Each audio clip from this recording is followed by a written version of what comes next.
And he always follows his director. So let's bring the director in first, Brandon Cronenberg, and who's he got with him?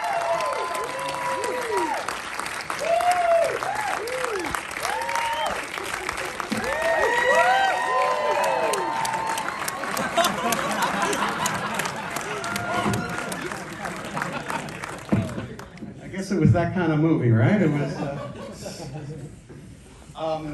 Well, listen. Thanks for coming, guys. I mean, I think. Thanks for having us.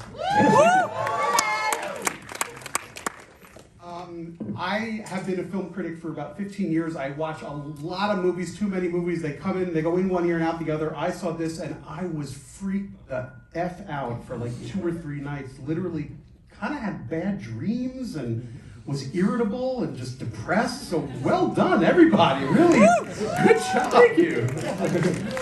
Really affected me. I find the movie deeply unsettling and profound, and I'm not just saying that. So congrats.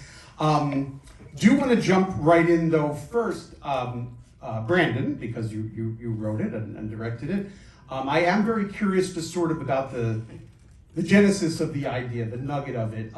Did it start with you saying, gee, I'd like to inspect self-destructive behavior and group dynamics, or was it more like I'm interested in the social construct of vacationing, or did you just sit down and write and then later you said, look at what I did? Well, it started as a short story actually that I wrote or was writing quite a few years ago. That was essentially just the execution scene, the first one. And I liked the idea of someone in the situation where they were watching a double being executed and having this moment of identity crisis. And sorry, is this echoing for you guys in a weird way? No. Oh, good. Okay, great. We're used to weird stuff tonight. Don't worry. Excellent. So it started as something like that, and then I started to expand it at a certain point. There was actually a short comic version in an anthology comic that I did while I was writing the script, and eventually the tourism stuff came in. I started thinking about a vacation that I went on many years ago, very much like the film, and it seemed like the right setting to have a conversation about people operating without conventional consequences. So, Mia, this is your last 3 movies. X, Pearl, Infinity Pool.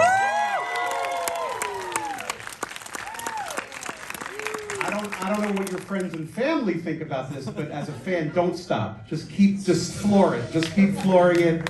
Whatever train you're on, don't get off this train. It's so exciting to see you sink your teeth into these characters. It really is.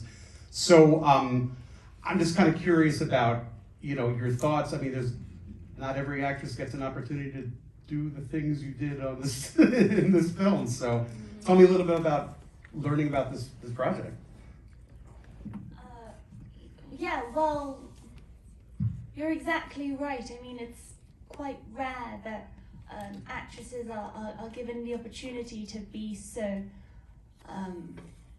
messy and complicated and unapologetic, and I feel as though I kind of hit the lottery really, and I was able to do these 3 films back to back to back like that and explore rage and in this kind of way. How did I come to know of this project? Well, I was actually filming Pearl in New Zealand at the time, and I said to myself that I wasn't going to be reading anything whilst I was filming that because the shoot was so intense. We were on 6 to 8 weeks, long 15, 16-hour days, and but then this email came along and Brandon's name was there, and I was immediately intrigued, and then I had to read it. And so on my Sunday off, I opened the script, and I knew about 5 pages in that this was something that I had to do. Very cool. Alexander, you are one of the producers or executive producers on this project, so you really couldn't complain about any of the stuff that your character had to do. I mean, you kind of were on board. You couldn't yell at this guy because you signed up for the job, is what I'm saying. So, but there's a lot of very difficult stuff going on. I mean, not just emotionally, just physically. You're rolling around, beating the shit out of yourself and stuff. It's It's a unique line of work. Yes. What was your favorite day on set when you got to do unusual things? I mean, there were a lot of pretty unique days on set that it's difficult to beat the end fight, no pun intended. Like when my character fights himself, a naked version of himself, a kind of a crazy, doped up dog version of himself in a collar, and that leading into him turning into kind of an infant and then breastfeeds Mia's character, and that was I think we've all been there, so I felt like it was very relatable. What was the goo like? The cloning goo? Was that cold? Was it comfy? Was it? It was kind of like Nickelodeon slime. What was the goo made out of? Seriously, because it looked. Because, you know, we say, oh my God, they're going to make it double. What's it going to look like? And it's like kind of in a dumpy little spa room. It's not too... It's not dumpy. They put a lot of thought into that. Well, it looked brilliant for the film, don't get me wrong, but... I don't know what the goo was made of. I mean, it was made by the practical or the physical effects team. I do know that it stained the shit out of skin, and that was the last shot of the entire film, and we were... at the end of a long day, and we were like, we better get this in one, because if we have to wash Alex's feet, we're fucked. That was the very last thing, was you in the goo, and then it was Yeah, my feet are still red. You know, that whole, I don't know what element of it was a set or real, but I know that you shot in Croatia, and that building, to me, I hope I'm right, it didn't really feel like a soundstage. It felt like a building that had some dark history to it. I don't know. Was that? That was in Hungary. You mean The big concrete building that looked like some... where the cloning. That was an old power plant, right? It was Abandoned power plant in Hungary. And it looked as cool as it does in the movie. And I think that was such an interesting choice to go in that direction rather than, because you think, all right, is this going to be like a white lab, futuristic kind of setting? But instead it's kind of old school and brutalistic and rudimentary, and with all these like hardcore Hungarian ladies dragging me, shoving me around, and the place itself is kind of dirty, and it's just like, it feels very old school, and the old hoses, and it's just like, I thought that was not what I expected, and I love that. Yeah. Well, I think shooting on a location like that can, you know, really add to performance, especially, you know, because the parts in the film that look very beautiful were probably very pleasant, but then the days that weren't supposed to be pleasant, you're like, ugh, I'm in this creepy room. I don't know. Yeah, what's the vibe like when you're working, but you're also kind of in a beautiful vacation resort? Yeah, I mean, it's definitely a plus. What's the vibe like in a resort? Yeah, it was amazing, but it was a little odd, actually. I mean, it was in the middle of Šibenik, and it was towards the end of the season, and so we were really the only ones there. But every now and again, you know, the FBI would come and join us for a little while, and they would be doing their activities, and it was just actually a very useful tool, because we were sleeping there, and then we were able to kind of, you know, yeah. What am I trying to say? Yeah, no, but basically we were there, and then we were sleeping in the hotel rooms, and then we would be able to walk to set, and so it was nice not having to, you know, get into a car in the morning and kind of like have to psych yourself up. You were just constantly in it in a way, so it just helped with the work. You know, everything that you were doing in your off time was actually influencing what you ended up doing in the scene. And just to be clear, the FBI were actually there. They were doing a team building exercise, and so the place was crawling with FBI agents. There were drunken FBI agents stumbling onto our set, and like sitting on our set. There was a sign that said "Don't sit on the set," but they were all sitting on it, and they broke it. They were running marathons. There were like drones filming them running marathons. It was very. It was a weird enough resort without the FBI there, but that really added something. Wow.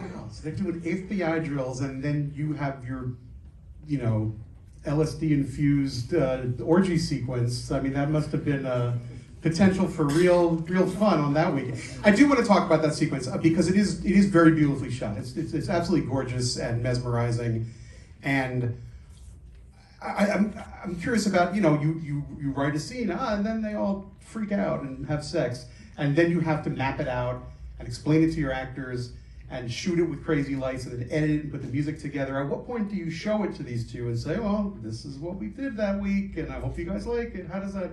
I still haven't seen it.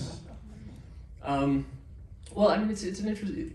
It's all very mapped out, as you said. I mean, there's an intimacy coordinator. Every shot is rehearsed and discussed beforehand. It's almost like fight choreography or something. It's not as wild as it seems, like so many things in film. It's a very step-by-step controlled process. And also, the way I work with Kareem Hussein, my cinematographer, on those scenes, a lot of it is done after the fact. I mean, we'll be doing some stuff live with projection and diopters and gels and doing something that I'm told looks like a stupid puppet show is the feedback we got, because we're in front of the camera just kind of like wiggling things around and giggling to ourselves, and it's apparently very uncool.